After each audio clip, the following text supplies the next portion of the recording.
Hello and welcome to 52 Weeks. This week we're going to continue the discussion of Chapter 5, Housing, and in this chapter I've split it up into 6 segments to make it a little bit easier to digest. That was looking at the introduction, number 2, the building typology, number 3, building statistics, number 4, issues in housing, number 5, observations, and number 6, building blocks of Harrisburg. So in this section, which is Chapter 5, Section 2, building typology, the focus of the comp plan looked at understanding our types of buildings. This is really understanding what is our kit of parts, essentially, or our palette of living in residential structures. This is not totally unique to Harrisburg. This is around a lot of the cities that we see in the Northeast, how this developed. And again, it goes back to some of the earlier discussions we've had about how buildings and lots were subdivided as parcels.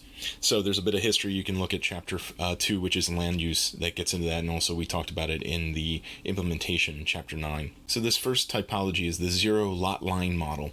This is your standard row house or townhouse, depending on what you want to call it. Sometimes it has a negative term as a row house, but these have been around for a long while, following from other models in cities in Europe as they grew. This type has a huge history on the planet and a lot of the cities that we saw because of the way blocks were subdivided and used and sold off as parcels. So this has no front or side yard.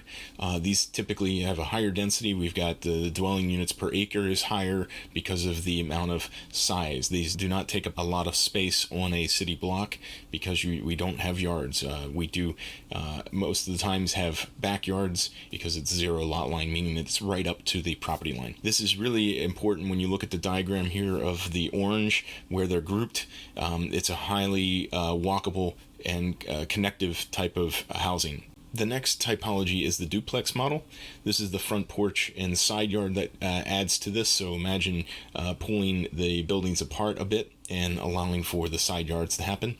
These are cubic in form. They maximize light and room configuration, because now we can get light and ventilation also into the sides of the houses. This is flexible to adapt for a single or a multiple residence.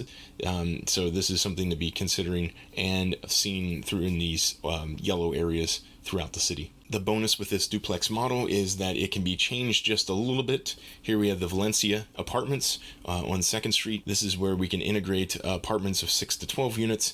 They have a little bit more flexibility, plus they provide more density. So this provides economic and social diversity, and also this diversity of forms is encouraged because it's not just a typical row house or a duplex or a detached house. There's some variety that we can add.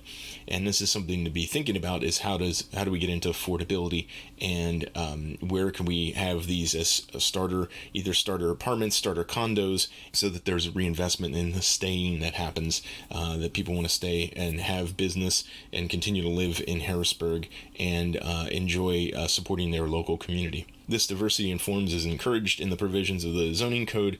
This is section 7-309. So it's already in there to be something to reference and also build upon. The next building type is the detached house model. This is where you get into individual styles such as Neo-Georgian, Norman, Contemporary, Spanish, Tudor, etc. These are typically grouped together, and you can see these in the yellow space of the diagram where that happens either around Italian Lake, North Uptown area on Division Street, and also Bellevue Park.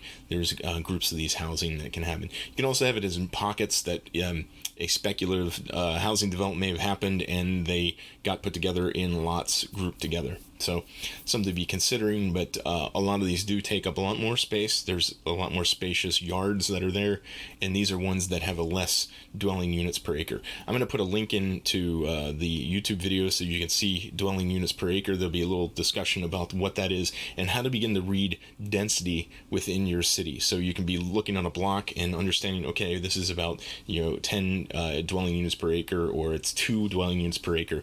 This really matters because of how we actually inhabit the land, and how do we make it something that's sustainable long term. We're getting into issues with the stormwater runoff and permeability with our lands, and also green infrastructure. So again, these are all things that tie together, and we got to be a little smarter in how this is planned out. Getting on this issue of planning, we get into really, I think the 4Cs are important, especially critical thinking and creativity. So we need to understand what we currently have and critically critique what we have, and actually look at a data-driven model of what are we putting back into the housing, and what are we going to put our money into developing housing. And there's some creativity where we're going to go beyond just the typical that we've seen and match, replicate. The statement here from the comp plan is replicating former housing types in disinvested areas is strongly discouraged.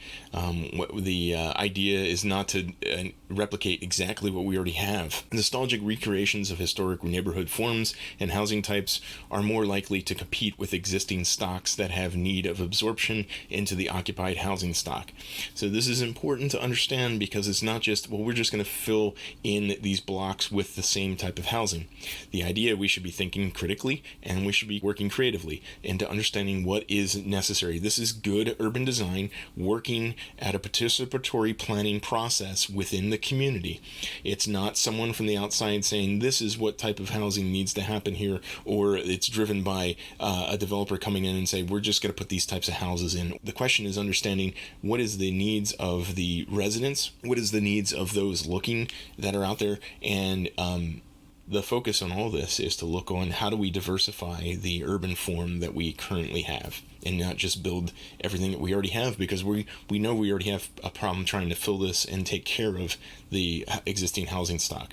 So it doesn't make sense to continue to make new when we have old stuff that does need attention and is perfectly fine. So this is what's weird in this setup, is this whole idea that we can't live in old stuff. That's what we need to have a process, and this is the maintenance industry that Chapter 5 talks about, we'll get into later, is that there needs to be a way to take care of the housing that is in such dire need, because it is good, it has done well, and it's adaptable for the future. So in carrying the 4Cs, critical thinking, creativity, careful introduction of new housing types has the potential to restore an area to a vibrant and diverse neighborhood. So you're getting this mix of, again, form, social, and economic distribution that's different. So that's much different than what we currently have in a single housing type. The city encourages creativity in providing newer, higher density, mixed-use housing types that may not have existed in the city previously. So this is, again, something to be creative about, and how that's done within the blocks and areas around the city, any of the vacant lots that are there. Continuing in this thought of critical thinking and creativity, the redevelopment, this is the proper reinvestment within the community, offers opportunities for alternative types of housing.